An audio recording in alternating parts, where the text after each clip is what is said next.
सद्यो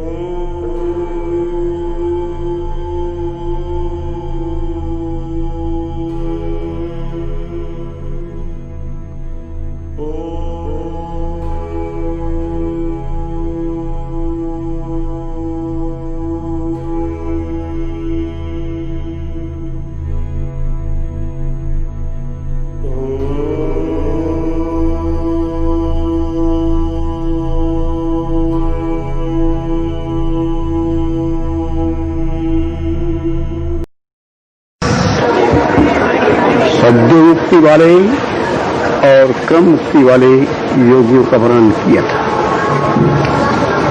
सद्यो मुक्ति वाले योगी वो कहलाते हैं जो बराबर समाधिस्थ रहते हैं और निर्भीक समाधि तक पहुंच जाते हैं। ऐसी अवस्था के अंदर उनके कर्म विपाक और कर्माशय वगैरह सब खत्म हो जाया करते हैं। क्रम मुक्ति वाले वो योगी कहलाते हैं जिनका लक्ष्य संस्कार भुगतान का रहता है और वो देख लेते हैं कि हमारे कौन कौन संस्कारी कहाँ पर हैं, उनके साथ हमारा कैसा कैसा संस्कार है, किस लोक में है और परलोक में है, उनका भुगतान वो किया करते हैं। उनका भुगतान करने के भी दो तरीके मैंने बतलाए थे। एक तो ये कि वो चित्त निर्माण करके अपने चित्त बना करके जिसके साथ संस्कार है उसके पास वो चित्त चला जाए और जैसा जैसा संस्कार है उसका भुगतान कर दे। दूसरा बतलाया था कि वो लोग योगी यदि प्रबल कोई संस्कार होता है तो उसमें वो काय निर्माण करते हैं। एक शरीर वहां बना रहता है जहां वो हैं, किंतु दूसरे स्थानों पर विभिन्न शरीरों से देवलोक में दूसरे लोकों के अंदर वहां के संस्कारों का भुगतान किया करते हैं। ये एक नियम की बात है। अवश्यमेव भोक्तव्यम कृतं कर्म शुभाशुभम। हमने हमारे किए हुए अच्छे या बुरे कर्म मनुष्य के प्रारब्ध जो हैं वो उसको अवश्य ही भोगने पड़ते हैं। भोगने से उनका निपटारा होता है, वैसे उनका निपटारा नहीं हुआ करता। ये सब बातें मैंने स्पष्टीकरण के साथ कल के व्याख्यान में समझा दी थी। और बाद में मैंने एक बात कही थी, श्री आनंद प्रभु जी हिमालय से यहाँ कैसे आए, ये एक बताने वाली बात थी। मुझे एक बात याद आती है, एक घटना। ब्रह्मचारी गोपालानंद जी मेरे गुरु भाई, उनके स्वभाव में एक बात थी कि वो जिसके अंदर जो ताकत दिखाई देती अपनी योग शक्ति से उसकी उस ताकत को ले लिया करते थे। उन्होंने कई इस प्रकार की साधनाएं की, विभिन्न प्रकार से साधुओं के पास, ऋषि मुनियों के पास योग ध्यान से गए और उनके पास जो गुण होता था वो ले लेते थे, पूछ लेते थे। किसी के अंतर गुण को जानने के दो तरीके होते हैं। एक तो तरीका ये होता है कि उनके सूक्ष्म शरीर का आकर्षण करे, सूक्ष्म शरीर सामने आएगा तो वो यथा तथ्य बात को कह देगा, जो उसके मनोभाव हैं वो स्पष्ट हो जाएगा। दूसरी बात, यदि सूक्ष्म शरीर का आकर्षण न हो सके तो उस हालत में उसके मन में मन, बुद्धि में बुद्धि, चित्त में चित्त, अहंकार में अहंकार पर विलीन कर दे। विलीन करने पर जो विचार उसके होंगे वो उसके मन में भी आने लगेंगे। इस प्रकार से भी ये जानने का दूसरा तरीका है।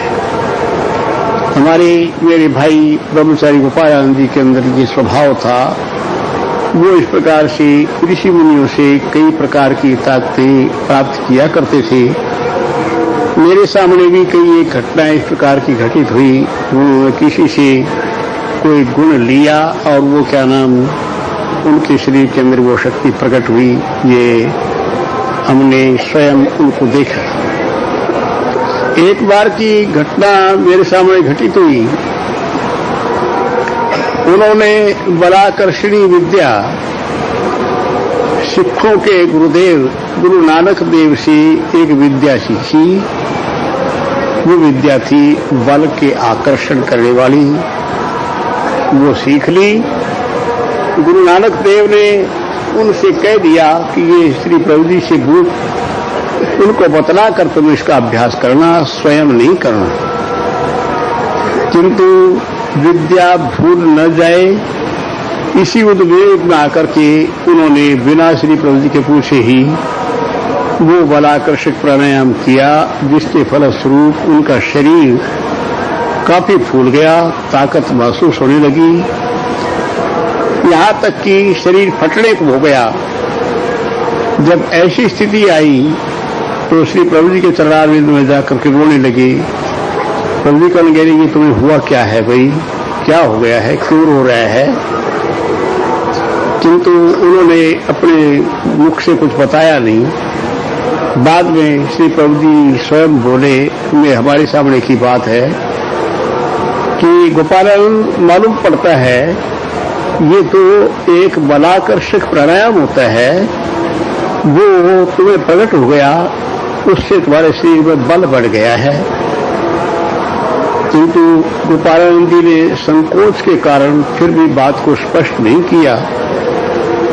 तो प्रभु जी ने उसका उत्तर दिया, कहने लगे कि अच्छा तो भाई ऐसा करो, इस विद्या को सिखों के गुरुदेव नानक देव बड़ी प्रकार से जानते हैं। तुम ध्यान में बैठो और ये बल आकर्षक प्राणायाम तुम गुरु नानक देव से सीख कराओ। गुरु नानक देव से तो उन्होंने सीखा ही था। ब्रह्मचारी जी और ज्यादा रोने लगे। उसके बाद श्री प्रभु जी ने कहा कि अच्छा तो तू गुरु नानक देव से बल आकर्षक प्राणायाम सीख आया है। कल अच्छा बता, तू इतने बल को बढ़ा करके क्या करेगा? फौजी बनेगा, शत्रुओं से लड़ाई करेगा, कुश्ती किया करेगा, क्या करना है तेरे इतने बल का? किंतु ब्रह्मचारी जी रोते रहे, कुछ बताया नहीं। उसके बाद मुरादाबाद का एक लड़का था कैलाश,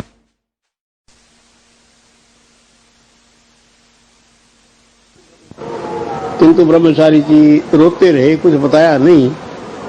उसके बाद मुरादाबाद का एक लड़का था कैलाश, उसका नाम था। उसको और मुझे श्री प्रभु जी ने आज्ञा दी कि इसके शरीर पर कपूर और सिरके की मालिश करो, तब इसका ये बल ठीक होगा।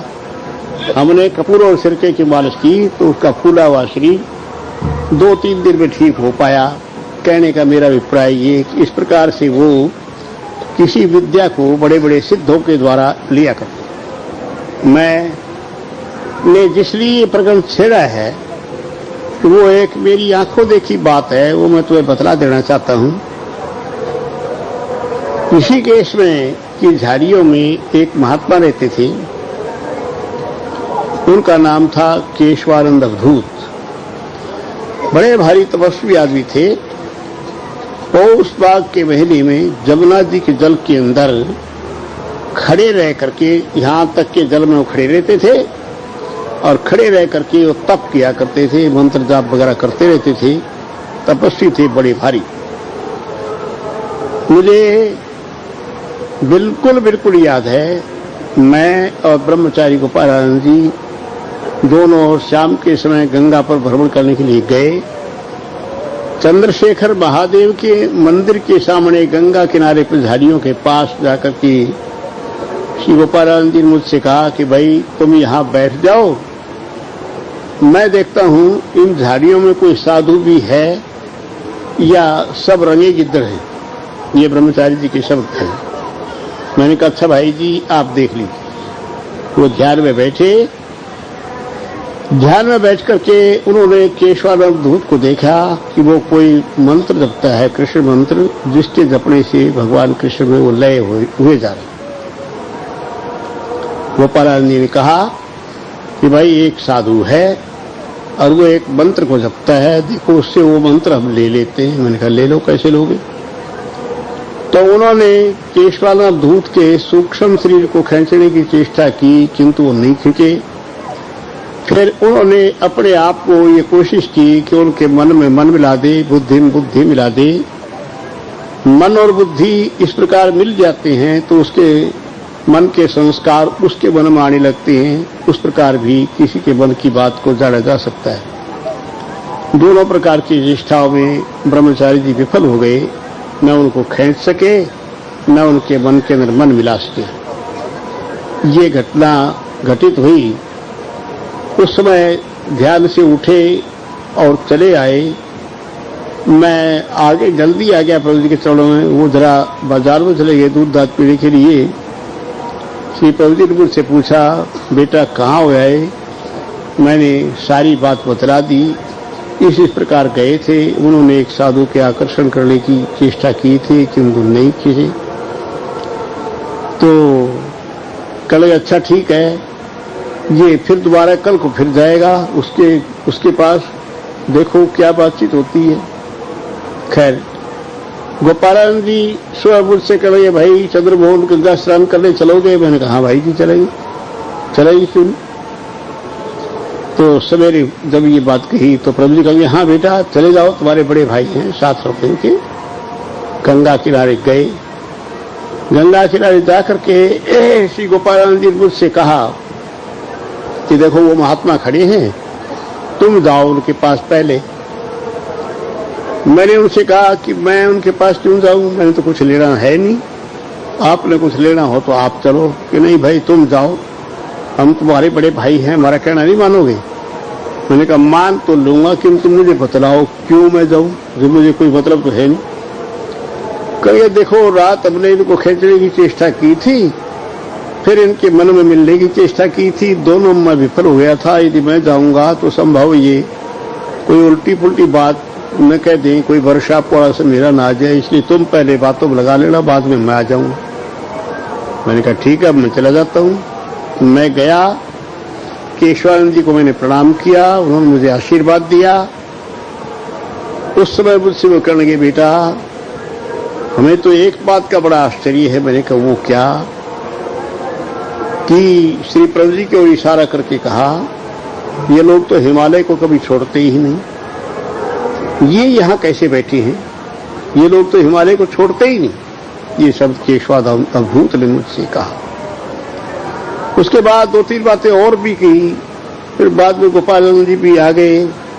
आने पर उन्होंने प्रणाम किया, किंतु उसके बाद अवधूत जी प्रसन्न नहीं हुए। कहने लगे, भाई तू तो मेरे को खींच के ले ले, या ले मेरे मन में। वही बात जो ध्यान में हुई थी सब उन्होंने कही, किंतु वो सफलता नहीं पा सकी। केशवानवधूत ने मुझसे ये शब्द कहे कि ये लोग हिमालय को नहीं छोड़ते। मुझसे कहा तुम पूछ कर आओ प्रभु जी से, आज्ञा दे दी तो मैं उनके दर्शन करने आऊं। मैं पूछने के लिए गया। श्री प्रभु जी ने जवाब दे दिया कि नहीं, वो महात्मा है विरक्त, उसका यहाँ आना ठीक है।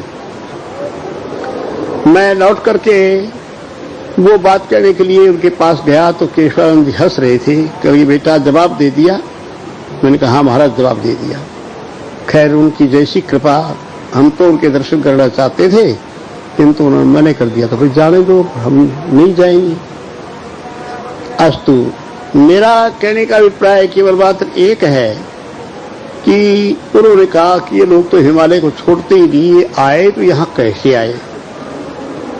कहने का मेरा अभिप्राय ये कि इस प्रकार के महासिद्ध हिमालय से नीचे उतरते ही नहीं, आते ही नहीं। उसका कारण केवल मात्र एक होता है कि बाहरी संपर्क में आकर के कोई बरसात की समस्या न खड़ी हो जाए, इसलिए नहीं आते वो लोग। हमने श्री आनंद प्रभु जी के चरणारविंद में एक बात खास देखी है, वो ये, न तो उनको हमने नाराज होते देखा, न किसी को शाप देते देखा।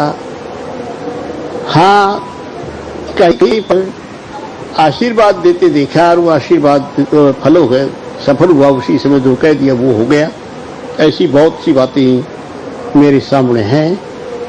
उसके बाद खैर मैं जो बात कहना चाहता हूं वो ये है कि श्री प्रभु जी हिमालय से कैसे आए। मुख्य विषय ये था कल का, वहां पर एक घटना घटित हुई थी। तुम्हें शायद इस बात का ज्ञान होगा कि हमारे जो महाप्रभु जी हैं, मेरे दादा गुरु, वो स्वयं सदाशिव रूप हैं। एक बार श्री प्रभु जी के चरणारविंद में मैंने भगवान शंकर की तस्वीर को दिखला करके ये कहा कि प्रभु जी ये है मेरे दादा गुरु।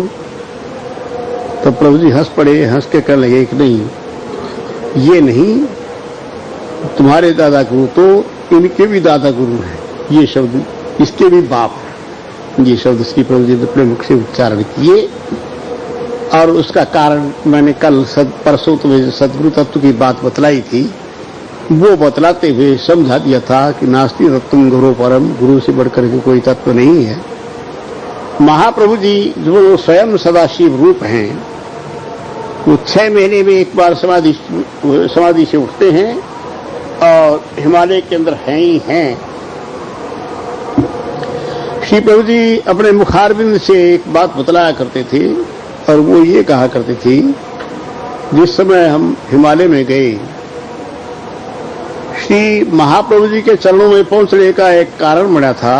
नेपाल में गए, काठमांडू में, और वहां पर एक गुफा है, उसका नाम है गुह्येश्वरी गुफा। हम तो समझते थे गुंजेश्वरी गुफा, किंतु वो गुह्येश्वरी गुफा उसका नाम है। हम नेपाल गए थे। गुह्येश्वरी गुफा में श्री प्रभु जी ने तप में रहे 4-5 दिन और उसके फलस्वरूप महाप्रभु जी वहां से उनको ले गए। पहले थोड़ा सा तप से पूर्व महाप्रभु जी के चरणारविंद में पहुंचने के लिए थोड़े जंगल में निकले थे। वहां 1-2 घटनाएं घटित हुई। एक जगह पर एक अघोरी आया। अघोरी लोग जो हैं नरामिष भोजी होते हैं, मनुष्य का मांस खाते हैं। श्री प्रभु जी के साथ में 2 हमारे गुरु भाई थे। एक तो दंडी स्वामी था और एक का नाम था मुखराम, जो बलिया जिला का रहने वाला था। एक स्वयं प्रभु जी थे। एक अघोरी आया, वो तीनों को उठाकर ले गया। प्रभु जी कहते थे हमें यहाँ गर्दन पर बिठा लिया और मुखराम को उसको कंधे पर रख लिया और वो लेकर के भाग। जंगल में जाकर के किसी गहर गुफा के अंदर इन तीनों को छोड़ करके और आगे से पत्थर लगा दिया और वहां जंगली जितने उनके मनुष्य थे, जैसे हम तुम नौता करते हैं, इसी प्रकार से वनमानसों को नौता करने के लिए उसने चिल्लाना चुलबुला शुरू किया। काफी वनमानस इकट्ठे हो गए। वहां पर एक वनमानस की स्त्री का ये स्तन भाग बहुत फूला हुआ था और वो रो रही थी। प्रभु जी कहते थे हमने एक जड़ी उखा करके उसके स्तन पर लगा दी तो वो स्तन उसका तत्काल ठीक हो गया। उसके फलस्वरूप उसने अपने पति को हमारे अनुकूल बना लिया और अंत में ये हुआ, चाहते तो ये थे कि 3 व्यक्तियों को मार करके मांस बांटेंगे, सब खाएंगे, भावना तो उनकी ये थी। किंतु उस वनवासिनी के पति ने बिगन डाल दिया। कुछ उधर हो गए, कुछ उधर हो गए। दोनों पार्टी आपस में लड़ करके कुछ लोग मर गए और श्री प्रभु जी वहां से आ गए। एक वनवास ने कहा कि मेरे कंधे पर बैठो। तीनों को कंधे पर बिठा करके वो नेपाल की चौकी पर छोड़ गया और ये कह दिया इधर नहीं आना, यहाँ मनमानस बहुत।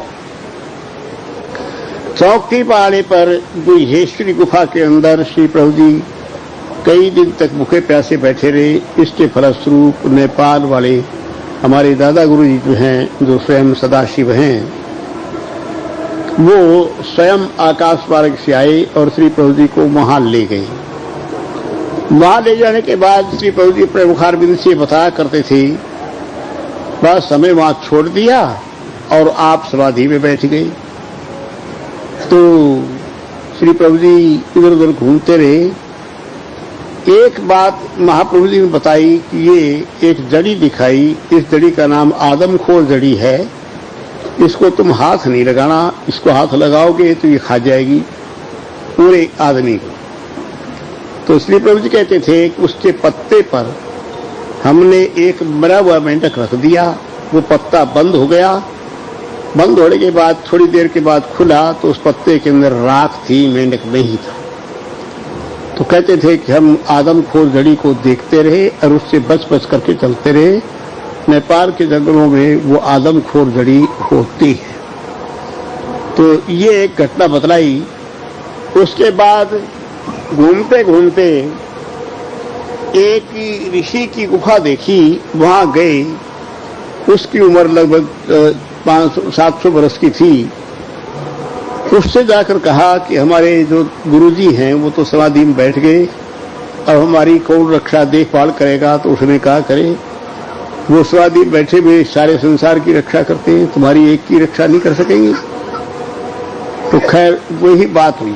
श्री प्रभु जी कहते थे वहां पर आसपास के जंगलों में गहर गुफाओं के अंदर कोई 500 वर्ष का, कोई 700 वर्ष का, कोई 1000 वर्ष का, इतनी बड़ी उम्र के योगी लोग वहां थे जिनको श्री प्रभु जी मिलते रहे।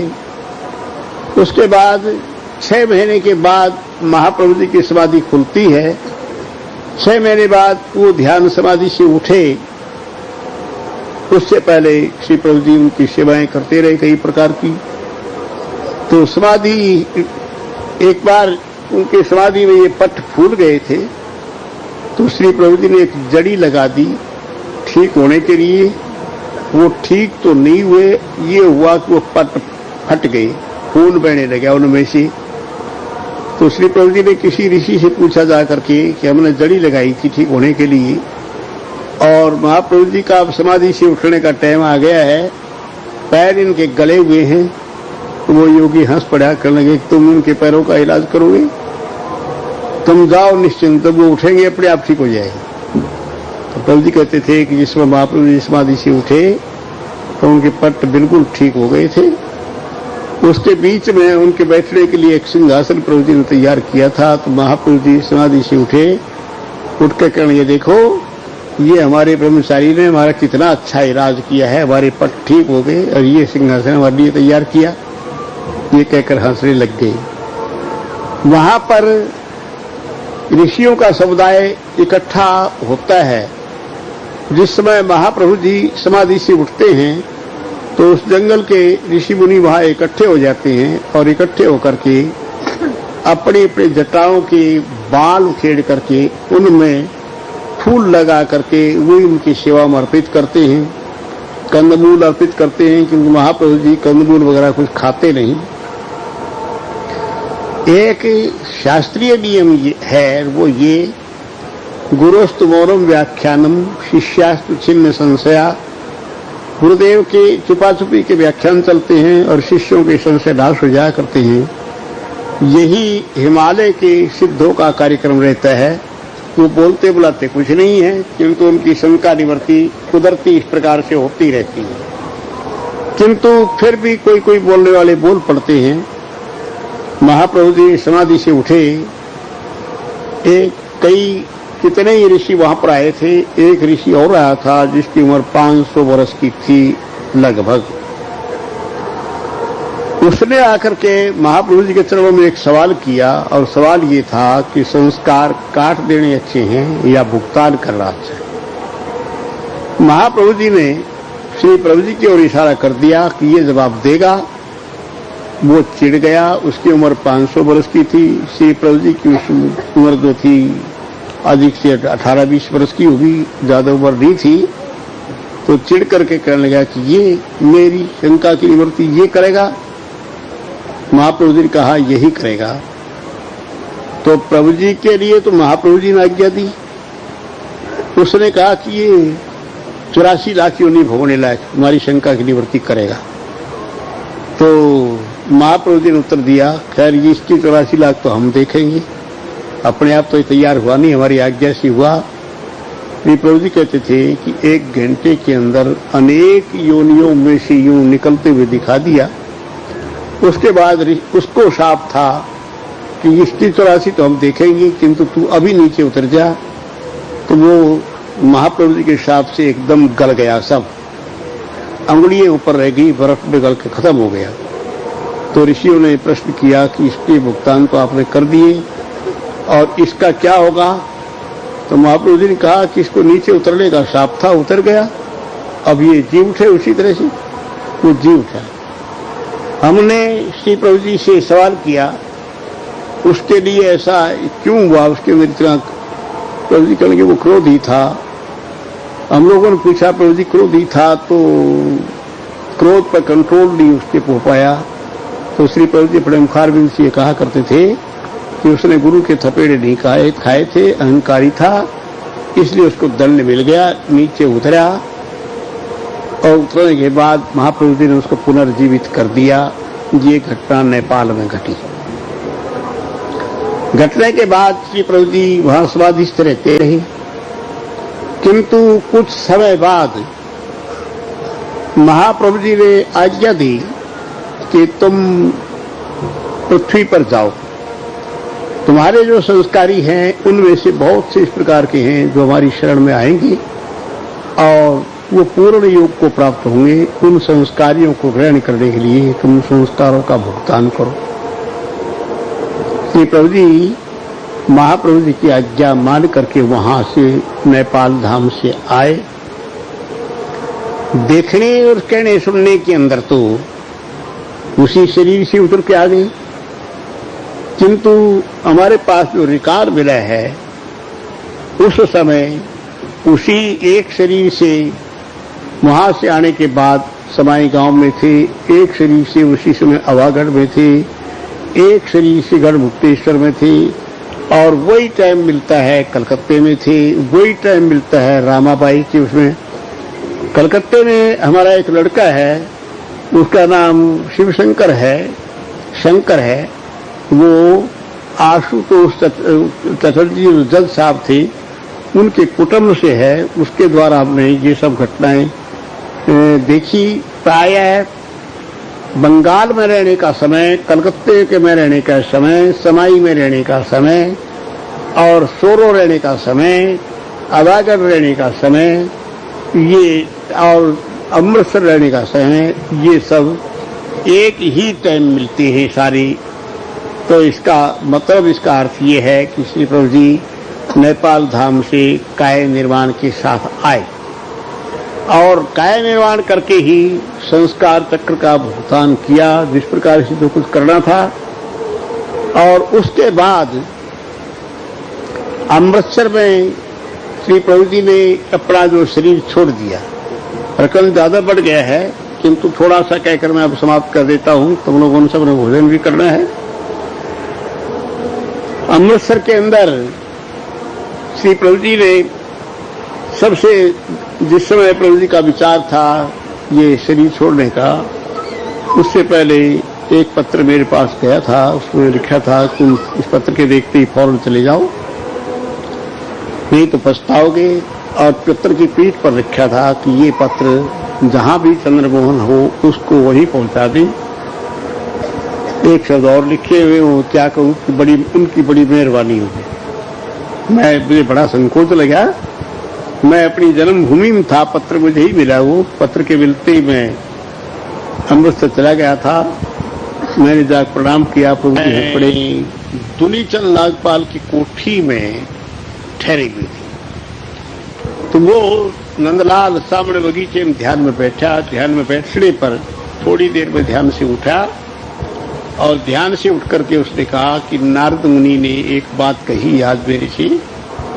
वो ये कही है कि प्रभु जी आज नेपाल धाम को चले गए। तो श्री प्रभु जी पलंग पर लेटे हुए थे। कहने लगे कि क्या कही नारद ने कि प्रभु जी आप नेपाल को चले गए।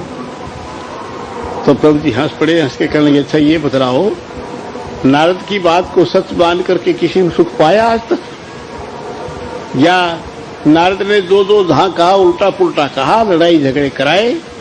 नारद का तो काम ही ये है। हम कहां चले गए नेपाल को, जब तुम्हारे सामने बैठे हैं, तुम उनसे बात कर रहे हैं, खा रहे हैं, पी रहे हैं, कहां चले गए।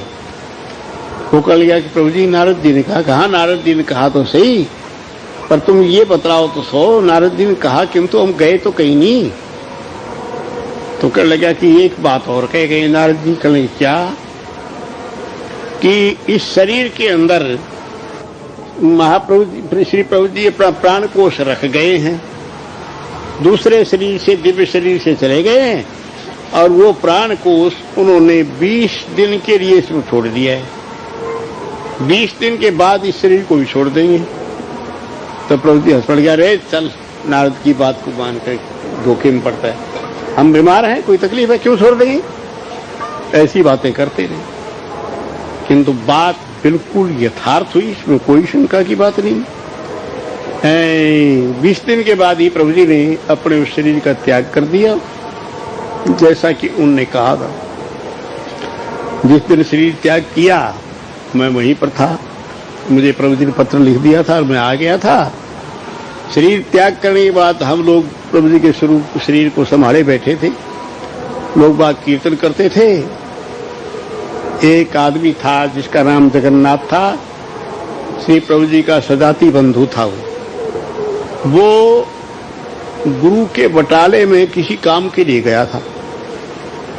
जिस दिन इधर शरीर छोड़ा, उधर गुरु के बटाले में ठीक उसी समय लगभग 11 बजे उसी समय गुरु के बटाले में उसको मिले और उससे कहेंगे, कहो भाई जगन्नाथ कैसे घूम रहे हो? वो कहेंगे, अरे भाई घूम रहे हम तो, तुम कैसी, तू बता तू कैसे आया? तेरे तो बहुत चेला चेली हैं, तू अकेला कैसे आया यहाँ? अगर भाई छोड़ आए सब, हम नेपाल को जा रहे हैं। कल खैर ये भी अच्छा है, सवेरे का भूला शाम को घर आ जाए, अकल आ जाए, तेरे को अकल आ गई, अच्छा ही है। नेपाल को जा, बैठ कर भजन कर, क्यों जिंदगी बर्बाद कर रहे हैं? चेला चेली क्या करेंगे? ये उसने उपदेश दिया।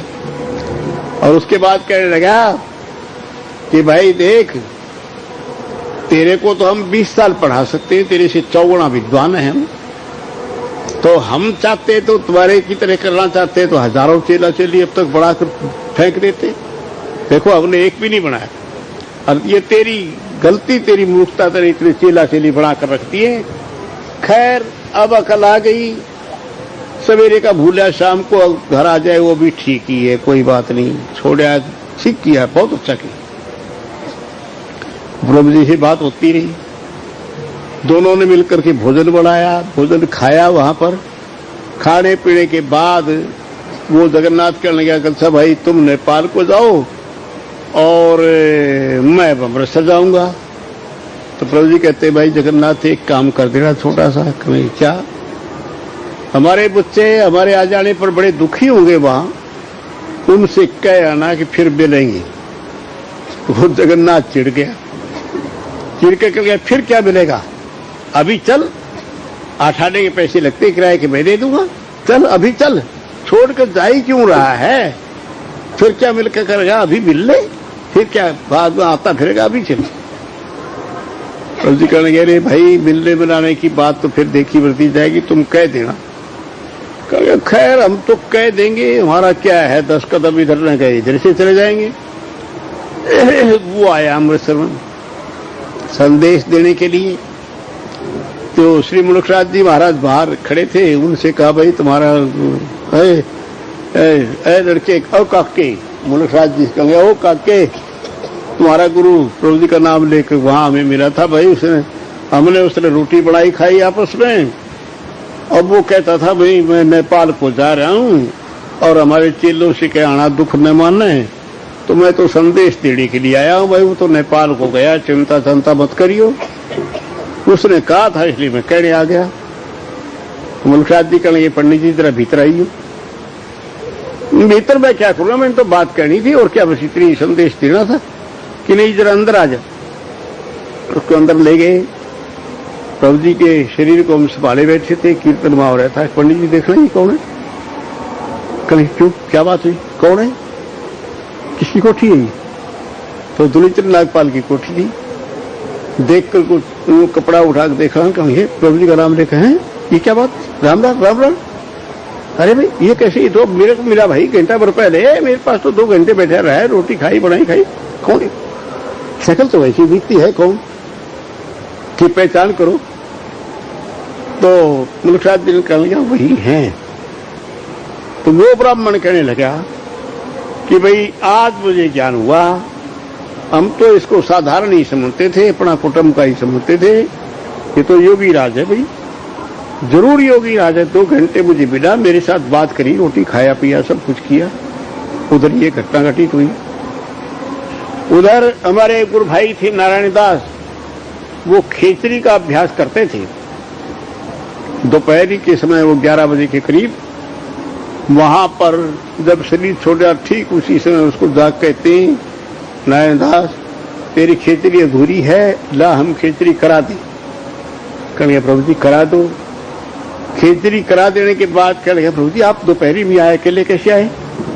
कि भाई आए थे और भी हमारे साथ थे, किंतु हम आगे तेरी खेचरी अधूरी थी। उधर एक बैरागी थे, वैष्णव थे, वो प्रभु जी के चरणारविंद में आया करते थे। वो वहां बगीचे में सोया पड़ा था। उसको प्रभु जी कहते हैं, अरे बैरागी तू हमसे दीक्षा लेना चाहता था और तैने ली नहीं, तो हम नेपाल को जा रहे, तेरे को देख जाते। तो प्रभु जी ने, उसने बैरागी ने देखा आकाश में खड़े, यूं हाथ कर दिया है, हाथ से शक्तिपात उसके ऊपर हुआ, दिव्य दर्शन होने लगे। ये देखते देखते यूं आकाश मार्ग से आकाश में खड़े हैं, ऊपर से देवी देवता फूल बरसा रहे हैं। तो श्री प्रभु जी आकाश मार्ग से उठ करके ये कहकर हम नेपाल धाम को जा रहे, आकाश मार्ग से चले गए। वो बैरागी भी हम लोगों के पास भागा हुआ आया। नारायण दास भी आए, उन्होंने सबने अपनी अपनी बातें बतलाई। उधर प्रभु जी के शरीर को देखा, उधर स्थूल शरीर में कई जगह पर मिले। तो ये श्री प्रभु जी का काय निर्वाण कार्य था। इतनी बातें बतलाने का मेरा मतलब क्या है? केवल मात्र एक बात मतलब है, वो ये कि श्री प्रभु जी नेपाल धाम से आए, काय निर्वाण से आए, अनेक शरीर एक साथ बढ़ाए और इधर से गए, उधर से भी काय निर्वाण के द्वारा गए। वो एक शरीर दिखाने मात्र के लिए छोड़ दिया, दूसरा शरीर धारण करके नेपाल धाम को चले गए। वैसे नेपाल से आए ही नहीं, श्री प्रभु जी वहां समाधिस्थ हर वक्त रहते हैं। अनेक घटनाएं इस प्रकार की घटित हुई। हमारा एक साधु चित्रकूट में घूमता आजकल, वो नेपाल धाम में कई दिन भूखा प्यासा पड़ा रहा। एक महात्मा उसको ले गया, ले जा करके उस महात्मा ने आकर कहा, मेरा नाम लेकर तुम उनके शिष्य हो? कहा मैं उनका शिष्य हूं। कि प्रभु जी के दर्शन के लिए पड़े? कहा प्रभु जी के दर्शन के लिए पड़ा। ये चलो मैं तुम्हें दर्शन कराऊंगा। वहां ले गया। प्रभु जी समाधि से उठे हुए थे। प्रभु जी ने कह दिया सिद्धाश्रम में रहने लायक तुम नहीं, ऊर्ध्वरेतस व्यक्ति सिद्धाश्रम में रह सकता है, इसलिए तुम्हारे दर्शन तुमने कर लिए, तुम जाओ, लौट जाओ। और उससे कह दिया जो ले आया था कि जाओ छोड़ कर, आकाश मार्ग से उसको छोड़ गए। ये तुम्हारे एक गुरु भाई का अनुभव है। और भी इस प्रकार की कई घटनाएं घटित हुई। ऋषिकेश में आजकल एक महात्मा रहता है, लालजी भाई उसका नाम है, झाड़ियों में उसने बना रखा है। वो राम भक्त था। उसने भी कई दिन इसी प्रकार भूख रख प्यास रख करके प्रभु जी का, भगवान राम का चिंतन किया। वही ब्रह्मचारी उसको मिला। उसकी भी इच्छा सिद्धाश्रम प्रवेश करने की थी। उसने कहा कि प्रभु रामलाल की कृपा के बिना सिद्धाश्रम प्रवेश नहीं हो सकता। उसने समझा रामलाल रामचंद्र जी को ही लाड में कह रहे हैं, तो कहने लगा मुझे उनके दर्शन कैसे होंगे? तो उसने कहा यहाँ से 8 मील ऊपर एक बड़ का दरख्त है, उसमें 8वें रोज प्रभु जी आते हैं, वहां तुम्हें दर्शन हो जाएंगे। वहां वो गया, 8 दिन तक घोर व्रत किया। 8वें दिन श्री प्रभु जी के दर्शन वहां बड़ के दरख्त में हुए। प्रभु जी ने उसको आज्ञा दी, दोनों को आज्ञा दी, सिद्धाश्रम प्रवेश तुम्हारा भी नहीं हो सकता, ऊर्ध्वरेतस व्यक्ति ही सिद्धाश्रम में जा सकता है। तुम ऋषिकेश चले जाओ, झाड़ियों में जाकर कुटिया बनाकर वहां तप करो, जब समय आएगा हम तुम्हें ले लेंगे। वो आजकल ऋषिकेश की झाड़ियों में। उसने ये स्वयं सारी बातें मुझे अपने मुख से बताई और सुरेश चंद्र शर्मा को, कानपुर वालों को बताई, और भी कई हमारे बच्चों को बातें उसने बतलाई। कहने का अभिप्राय ये कि श्री प्रभु जी काय निर्वाण से आए और काय निर्वाण से चले गए। उनका काम वो जिस लक्ष्य को लेकर आए थे, संस्कारों का भुगतान, उसके लिए आए। वो संस्कार काय निर्वाण के शरीर द्वारा अनेक जगह शरीर धारण करके, उसी समय बंगाल में शरीर था, उसी समय कलकत्ते में था, उसी समय समाई में था, उसी ठीक वो वही टाइम अभागढ़ का था, वही ठीक अमृतसर का था। ऐसे निर्मापित शरीर जो है बनाए हुए, वो इतने शरीर बना करके श्री प्रभु जी ने संस्कार चक्र का भुगतान किया, निपटा करके, और थोड़े दिनों के बाद फिर नेपाल धाम में चले गए।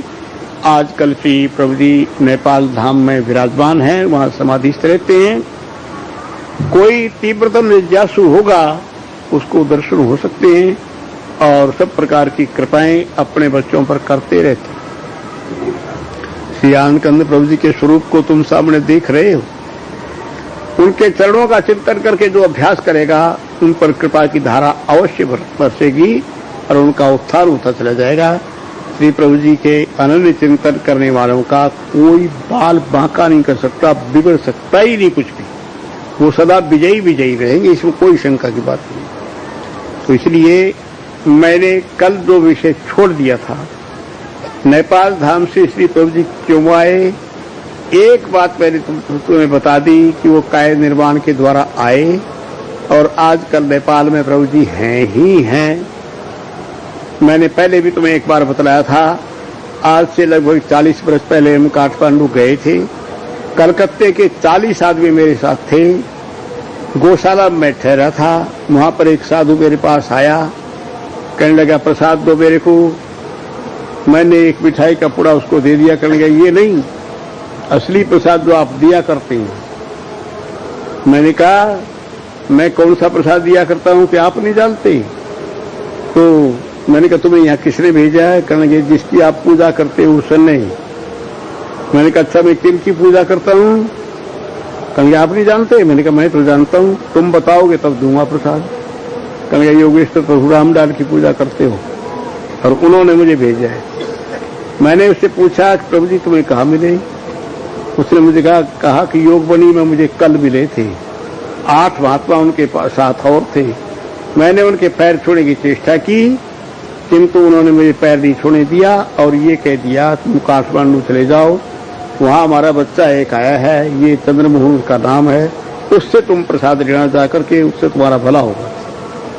तो ये कहने पर मैंने उसको फूल का प्रसाद दे दिया, वो भाग गया, मेरा काम हो गया, मेरा काम हो गया।